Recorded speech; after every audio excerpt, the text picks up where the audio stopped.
에스겔서 44장 15절과 16절입니다. 이스라엘 족속이 그릇 행하여 나를 떠날 때 사독의 자손 네 사람 제사장들은 내 성소의 직분을 지켰은즉 그들은 내게 가까이 나와 수종을 들되 내 앞에 서서 기름과 피를 내게 드릴지니라. 주 여호와의 말씀이니라.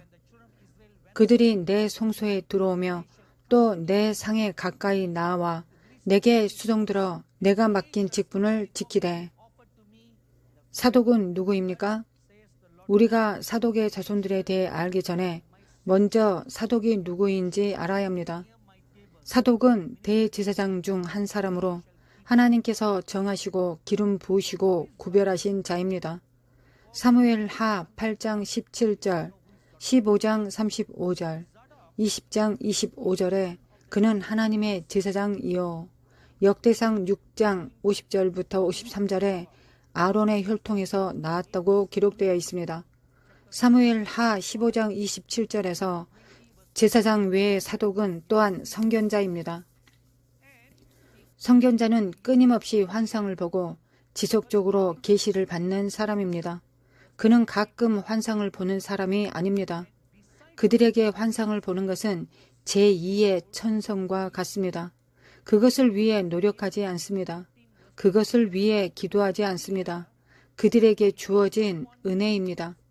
그는 선견자이고 열왕기상 1장 8절에 다윗 왕에게 가장 충성된 사람이었습니다. 그의 충성심으로 말미암아 그는 다윗 왕 통치 기간 행정위원회의 일원이 되었고 역대상 18장 14절에서 17절에 대제사장이 되었고 사무엘하 15장 24절, 25절, 27절을 보면 언약궤를 메는 네 사람 중 한 사람이었습니다. 이 사람이 바로 사독입니다. 이제 사독의 자손들을 봅시다. 그들은 사독 시에테에서 나왔습니다. 사독이 하나님께 진실하고 신실하고 순종적이고 정직했던 것처럼 그의 자손들도 그랬습니다. 그들은 조상 사독과 같은 길을 걸었고 자신의 초소와 부르심에서 떠나지 않은 레인이었습니다. 에스겔 40장 46절에 그들은 가장 신실하고 충성된 제사장이었습니다. 그들의 충성심과 신실함으로 성소의 모든 일을 하도록 임명되어 하나님께 영광을 받았습니다. 그들은 평범한 제사장이 아니었습니다. 역대상 16장 39절부터 40절에 사독의 자손이었으므로 성소 안에서 모든 일을 하는 임무를 맡았습니다. 미래에 있을 천년 왕국 시기에 대해 에스겔 48장 10절과 11절에서 말하고 있습니다. 이들은 장차 천년 성전을 돌보거나 섬기는 일을 맡게 될 것입니다. 그들은 왜 그런 영예를 얻었습니까? 신실하고 진실한 자들이었기 때문입니다. 그들은 하나님 앞에서 깨끗한 양심을 가졌고 그들의 손은 깨끗했습니다. 사독의 자손들처럼 하나님의 사역자들은 회개하고 그들의 삶에서 일들을 바로 잡아야 합니다. 그것을 어떻게 해야 합니까? 먼저 당신의 처음 사랑으로 돌아오십시오. 처음 사랑이 무엇입니까? 주 예수 그리스도와의 친밀함입니다. 그것을 어떻게 합니까? 기도와 하나님의 말씀 묵상을 통해서입니다. 요한계시록 2장 5절에서 그러므로 어디서 떨어졌는지를 생각하고 그릇 행하게 된 곳으로 돌아가서 거기서 다시 시작하라고 하십니다. 돌아가십시오. 그릇 행한 곳으로 돌아가십시오. 우리 모두가 기억하고 회상할 수 있습니다. 우리가 처음 구원받았을 때 얼마나 열심히였는지, 우리가 처음 성령으로 기름 부음 받았을 때, 우리가 부르심 받았을 때 얼마나 열심히 했는지, 시간이 지날수록 그 열심이 일상적인 의무가 되었습니다. 의무가 되어 버렸습니다. 더 이상 주님에 대한 사랑으로 하는 일이 아닙니다. 그저 의무가 되었습니다. 제 의무는 설교하는 것입니다. 노래하는 의무, 키보드 연주하는 의무, 비디오 촬영하는 의무, 더 이상 마음에서 나오지 않습니다. 이제 그릇 행하게 된 것이 언제였는지 기억해야 합니다. 자신에게 정직하면 그릇 행하게 되었던 처음 곳으로 돌아갈 수 있습니다. 아마 낙담이 올 수 있습니다. 누가 낙담이 없습니까? 누가 나쁜 날이 없습니까? 모두 나쁜 날이 있습니다. 그러나 그것이 당신이 그릇된 길을 가라고 요구하지 않았습니다.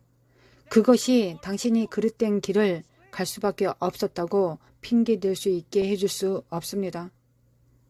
사도 베드로는 주 예수를 부인함으로써 끔찍한 잘못을 저질렀고 진심으로 회개했습니다. 진심으로 회개했습니다.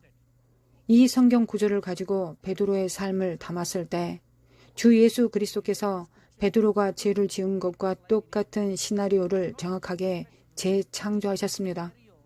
베드로는 모닥불 위에서 죄를 지었습니다. 주 예수께서 부활하신 후 모닥불을 피우고 모닥불 위에서 베드로에게 물으셨습니다. 베드로야, 내가 나를 사랑하느냐? 주님께서 그에게 그 질문을 던진 순간에 그의 마음은 그가 불 위에서 예수님을 부인했던 그곳으로 돌아갔을 것입니다. 당신이 그릇 행하게 된 곳으로 돌아가십시오. 주님께서 전체 시나리오를 만드시고 베드로를 같은 곳으로 데려오셔서 그의 처음 사랑을 회복시켜 주셨습니다. 내 양을 치라. 내 양을 먹이라고 말씀하셨습니다. 그 순간부터 사도 베드로의 삶을 돌이킬 수 있었습니다. 오늘 밤 집으로 돌아가거나 호텔방으로 돌아갈 때 급히 잠자리에 들지 말고 무릎을 꿇고 당신의 마음을 확인하십시오. 당신은 여전히 예전처럼 주님을 위한 열심이 있습니까? 예전처럼 당신의 어린 양이 불타고 있습니까? 어린 양의 발기가 흐려졌습니까? 당신이 그릇 행하게 된 바로 그 자리로 돌아가서 회개하십시오. 일단 당신이 그릇 행하게 된 그 장소로 돌아갈 수 있으면 주님 앞에서 자신을 의탁하고 회개하십시오. 왜 하나님을 쫓는 자리에서 떠나게 됐는지 변명하지 말고 진심으로 주님께 말씀드리십시오. 그것이 진정한 회개입니다. 진정한 회개는 당신이 왜 그렇게 했는지 변명하지 않고 주님께 말씀드리는 것입니다. 누구를 원망하지 않습니다. 어떤 상황도 탓하지 않습니다. 주님께 모르고 한 일이라고 말하지 마십시오. 그것은 거짓말입니다. 우리 모두는 알면서도 그것을 합니다. 우리는 모두 알면서 죄를 짓습니다. 내가 모르고 그랬다고 말할 수 없습니다.